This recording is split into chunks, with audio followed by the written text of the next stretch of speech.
Hello and welcome to TAR Today, with me Sean McMillan. And me Molly Kim. Our headlines today. Is it too expensive to attend university? STEM subjects versus the arts. Which is more important? Is Garantore really haunted? And we'll have all the sport here at St Killian's. Our first story today is third tier education becoming too expensive? We now hand over to Jared to find out more. Thanks, Molly. So, are university fees just too expensive? We'll find out now. We're here with Neve and Mark, and we're here with the head of careers, Mr. Largy. We'll go to Neve first. Neve, do you feel that university fees are just too expensive? Yes, I do feel that university fees have got very expensive over the past couple of years. Whenever I was making my choices, it was a critical decision to decide whether to stay at home or go away. But the difference in price is very large. At home, whereas we're spending like £3,500 per year on a university course, in places like England it's £9,000 a year. So that kind of was the made the decision for me whether to stay at home or go away, and I have decided to stay at home. You decided to stay at home because the fees are cheaper over here. And Mark, what about you? You're a little bit off university at the moment. You're still in junior school. Do you feel that it still affects you? Yes, I do, because I've got older brothers and sisters going to university, and if the prices are too much, my family won't be able to afford to take me. They won't be able to take you if the family can't because the fees are just too expensive. Yeah. And do you think that they should lower the fees over here? Yes, I do think they should lower the fees over here because it's harder for some people around here to pay. Thank you. So we'll go to Mr. Largy now. Miss, you advise people on a regular basis on what to do. Yes. What do you feel the implications are for the increased fees? Well, there's no doubt the increased fee certainly makes a big impact on the students, but an awful lot of it is also based on the grades that are being required by the various universities. So sometimes with the grades being so low here, the grades being so high here, it does become a little bit prohibitive. So the students have to head away across the water. And so the demand to get into university here is impacted upon that. Going away is a great experience though, and I do encourage it, and while it is very expensive with £9,000, it does become a graduate tax, and having university fees certainly opens an awful lot more doors to the students. So they don't start paying back until they start earning about £22,000 anyway. So I think the costs certainly should not be as prohibitive as they think they should, because it opens up a whole new world to them. And do you feel as if when the fees have been increased, do you feel there's been less students leaving the school to go to university and maybe take a gap year? Not so much a gap year. Certainly 2/3 of our students would remain at home now, as opposed to a couple of years ago when we would have probably had 3/5 would have gone away for those experiences. So we do find the majority of them staying at home, but unfortunately not necessarily going into higher education, but they may decide to stay at home because of that and go to further education where the prices are a little less demanding on them. Just to finish off here, what message would you have to the Education Minister? Well, certainly I would encourage the Minister to do everything that he possibly can to help our students in Northern Ireland and help sustain our brains here and keep them here in Northern Ireland, as opposed to heading off to England or Scotland or Wales, whereby there's a big brain drain from Northern Ireland, and we want to retain as many of our brains and our intellectual power as possible. Just a general comment, a lot of questions to be asked and answered. But for now, it's back to the studio. Thanks, Jared. Now, STEM or the arts? Which is more important? And can they coexist?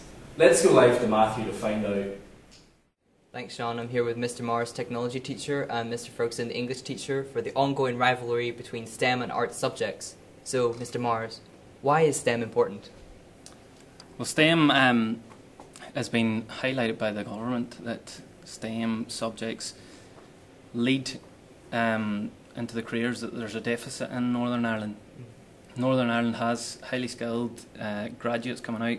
They're just coming out in the wrong jobs or wrong professions. There's a deficit there whereby if we encourage students to go into STEM subjects, we can be a world leader because we have the skills and the education here to do so.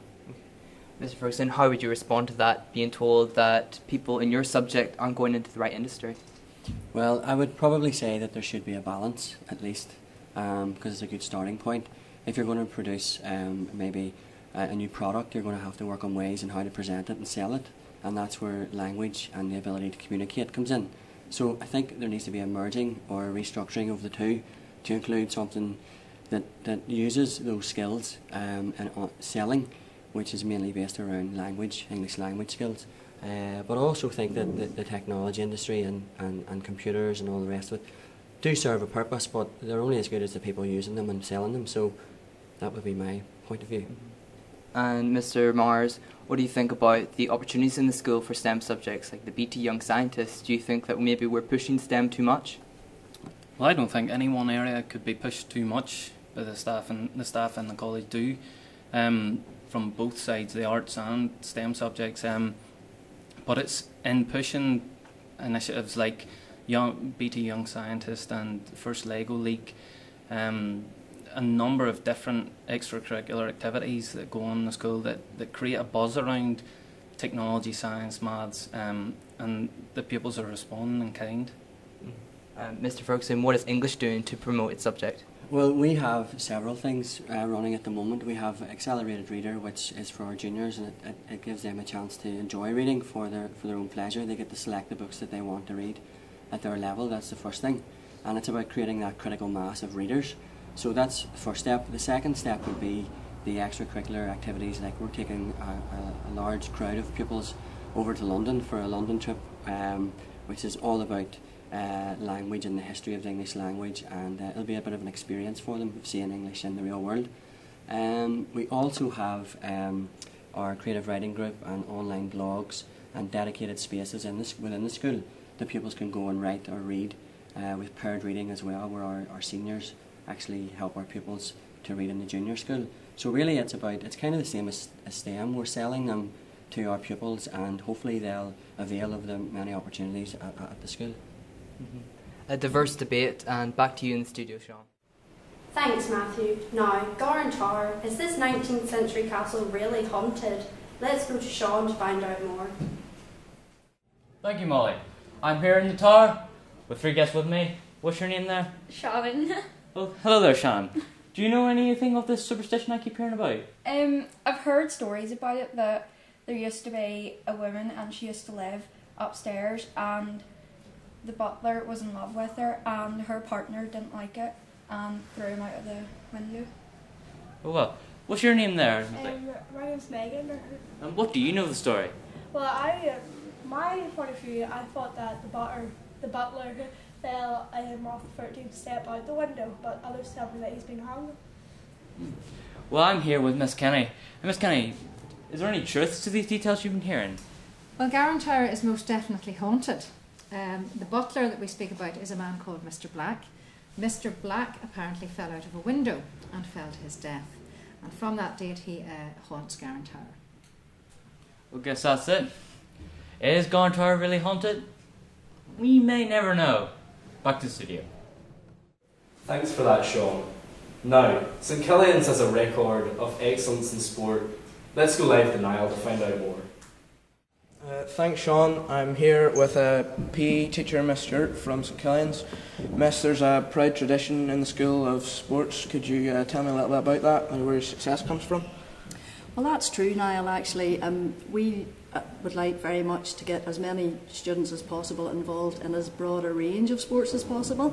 We've been very successful in hurling, camogie, cross-country running, athletics. We've even had archery teams and show jumping teams in the past, sports hall athletics, and we even have a couple of rowers at the minute. Thanks, Miss. Also here today with me I have Christy McNaughton. Christy, can you tell me a little bit about yourself, your sport? Play hurling, Cushendall, Antrim. School too. School's a really proud tradition hurling. The past couple of years, most All-Stars there 2 years in a row, college All-Stars. Yeah. And why hurling? Why nothing else? Why hurling? Not much else to do in Cushendall. Thanks, Christy. I also have Ellen here. Ellen, what's your sport? Tell me a little about that. I do a little bit of camogie for Gunravel and Antrim, and play Gaelic for Glenarth. I'd also do a bit of running and got to the All-Irelands for cross-country last year. Yep, that's a great achievement. Congratulations, Ellen. Here I have Aidan Murray. Could you tell me a little bit about yourself, Aidan?